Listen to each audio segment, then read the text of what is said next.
We finally found out what Muzan was doing in the previous seasons of Demon Slayer. So guys, how are you?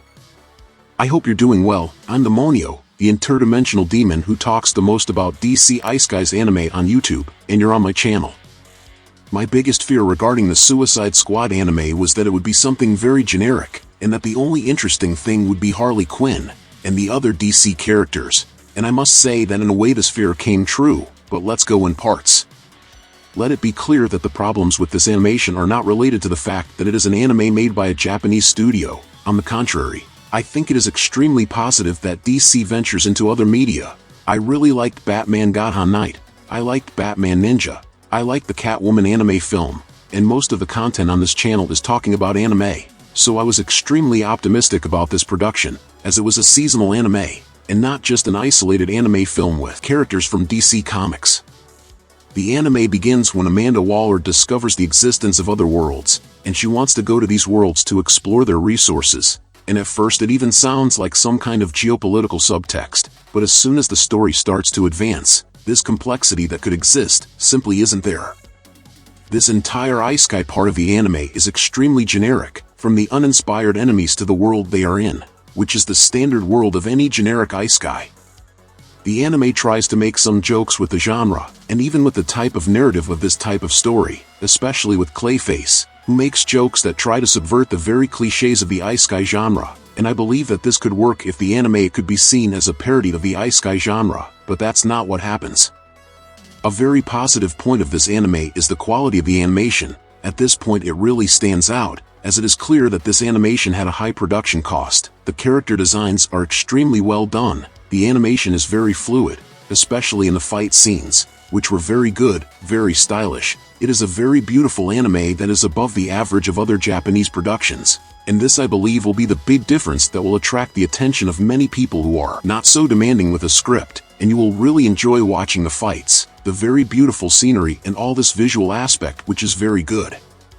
Another positive point of the film is the choice of cast, which in my opinion was very good, with emphasis on Clayface, who is inspired by the version of Clayface from the Harley Quinn series, in which he is an actor and is always training their interpretations. He is probably the character that works the most in this anime in terms of presence and charisma.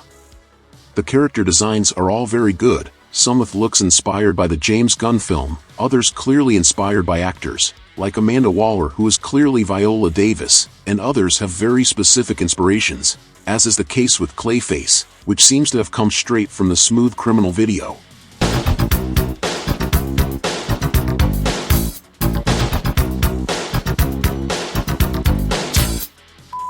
Another positive thing is the addition of magical powers to some members of the squad, but probably all of them will gain some magic upgrade, since at the time of recording this video, only 3 episodes have been released.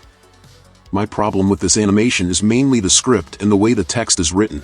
The first episode is a big mess. They put the Joker in the spotlight along with Harley Quinn, but the Joker only appears in this first episode to be in the trailer and attract attention, and he has some very forced lines about how they should create a new world different from the current world, which honestly doesn't suit him very well, but the writers simply wrote this phrase to connect with the main plot and keep hammering at this idea of a new world, which is very precarious for creating a narrative.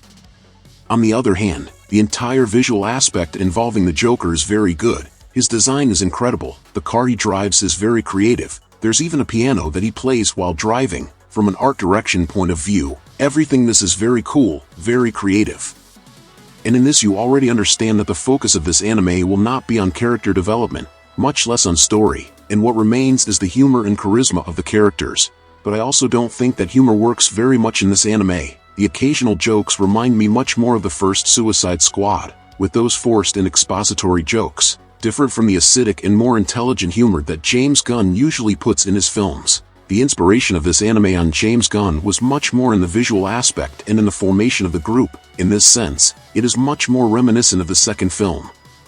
Of course, the anime can improve its script and characters in the next episodes, but it is clear that those shades of gray and subtle complexity that we had in James Gunn's Suicide Squad are not present here. But the Monio, don't you think you're comparing the anime too much to the movies? Anime is another product. Yes, I agree. But I believe that in this case the comparison is inevitable, because these two films are probably the best-known products of Suicide Squad, and we have a clear example of a film that went wrong and another that went right, and there are reasons for the success of one and the failure of the other. But don't get me wrong, I'm not saying that this anime is complete shit, and that you shouldn't watch it. I'm just saying that if you prioritize well-crafted script and characters, that's not what you'll find in this anime, but you can have fun with the action scenes, and with the unusual situations of having DC characters in an Isekai anime. So if you're hyped because you heard about the existence of this anime, my advice is, lower your expectations, and probably you will have much more fun. But what about you? Do you agree with me? Leave it in the comments, and if you liked the video, subscribe to follow the next content. Until next time my people, demonic hugs.